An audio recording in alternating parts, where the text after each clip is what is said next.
the Water Conservation Garden.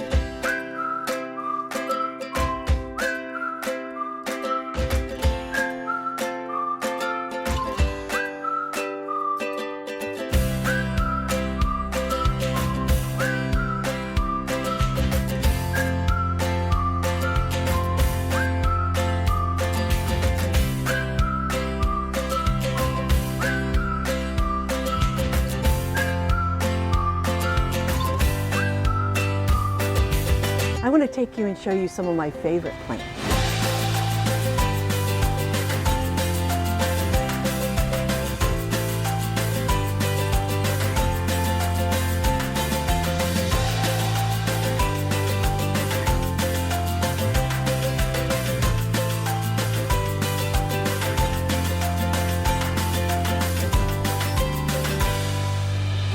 See you later.